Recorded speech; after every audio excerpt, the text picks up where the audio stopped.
Hello everyone, in this video we will try to understand next section, that is section number 117 of the Bharatiya Nyaya Samhita 2023, title as voluntarily causing grievous hurt. Before this section, in section number 116, we try to understand what is grievous hurt and what are the factors, what are the damages, what are the person's act that will count as grievous hurt.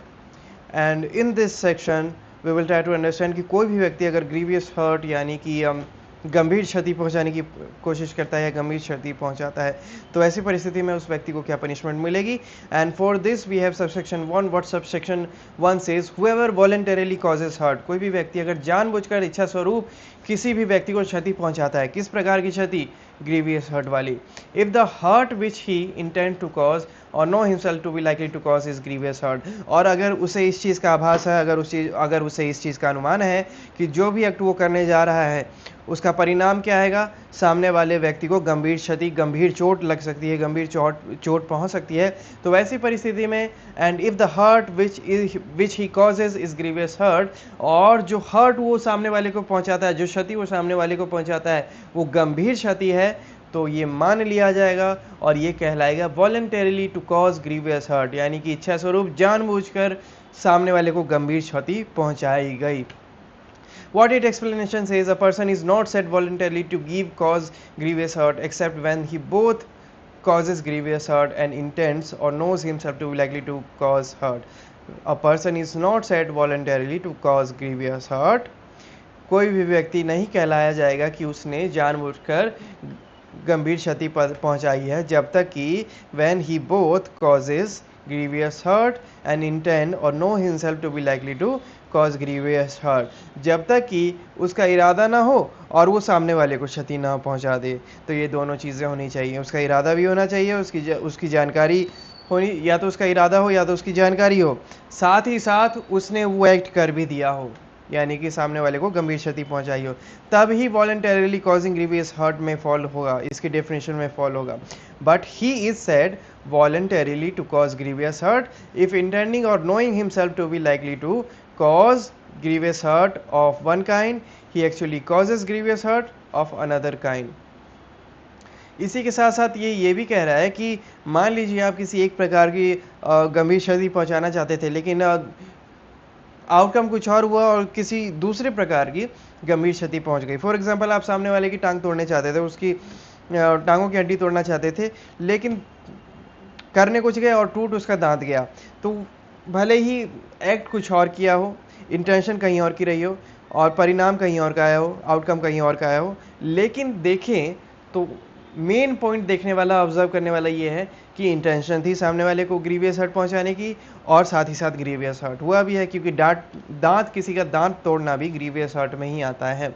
ठीक है, तो भले ही आप कुछ करने जा रहे हो ग्रीवियस हर्ट में, लेकिन कोई और एक्ट हो गया हो तो वो भी ग्रीवियस हर्ट में, वॉलंटरीली कॉजिंग ग्रीवियस हर्ट में ही काउंट होगा. एक्सप्लेनेशन फिर से रीड कर लेते हैं. Person is not said voluntarily to cause grievous hurt except when he both causes grievous hurt and intend or knows himself to be likely to cause grievous hurt, but he is said voluntarily to cause grievous hurt if intending or knowing himself to be likely to grievous hurt of one kind, he actually causes grievous hurt of another kind.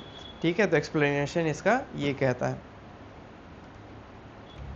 ठीक है, इसका illustration देख लो. अब illustration, what illustration says, A intending of knowing himself to be likely permanently to disfigure Z face. A को पता था ए Z को मारने जा रहा था, तो उसको पता था कि वो जेड के फेस पे ही मारेगा और उसके फेस को परमानेंटली डिसफिगर कर देगा, यानी कि डैमेज कर देगा.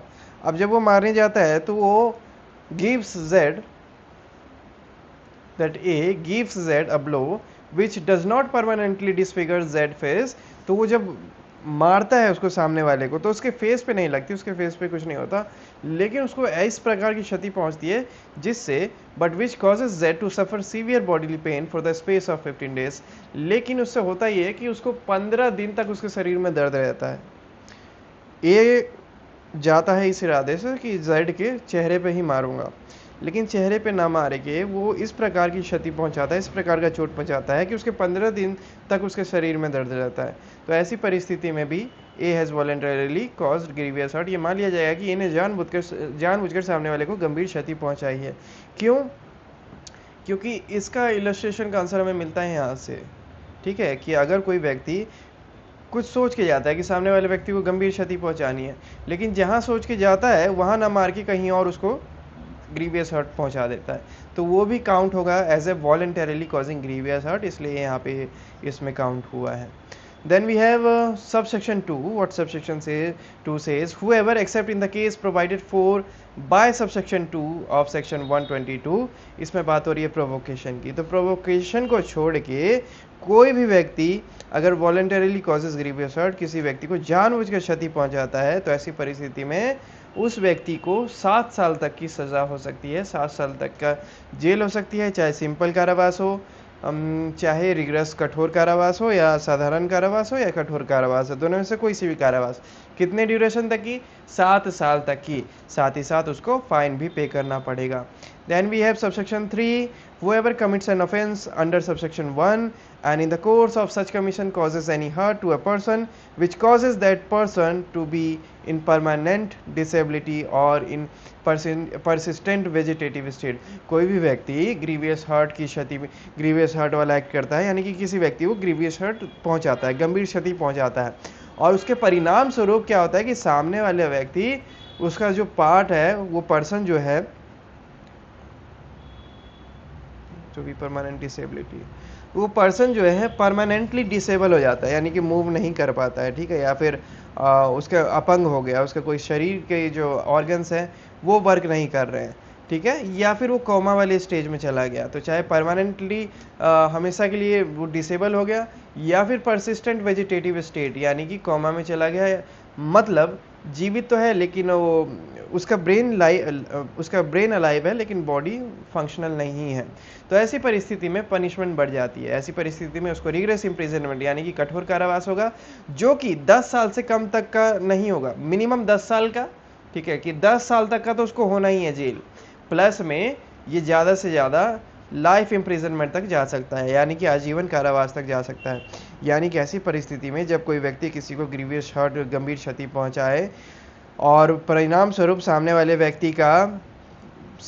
व्यक्ति अपंग हो जाए, परमानेंटली डिसेबल हो जाए, या फिर कोमा में चले जाए, तो जो दोषी है उसको 10 साल, मिनिमम 10 साल और मैक्सिमम लाइफ इम्प्रिजनमेंट तक की पनिशमेंट मिलेगी.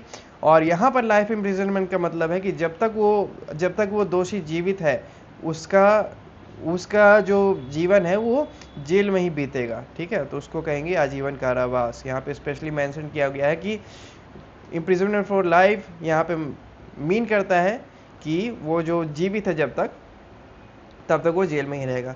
Then we have subsection 4. When a group of 5 और मोर पर्सन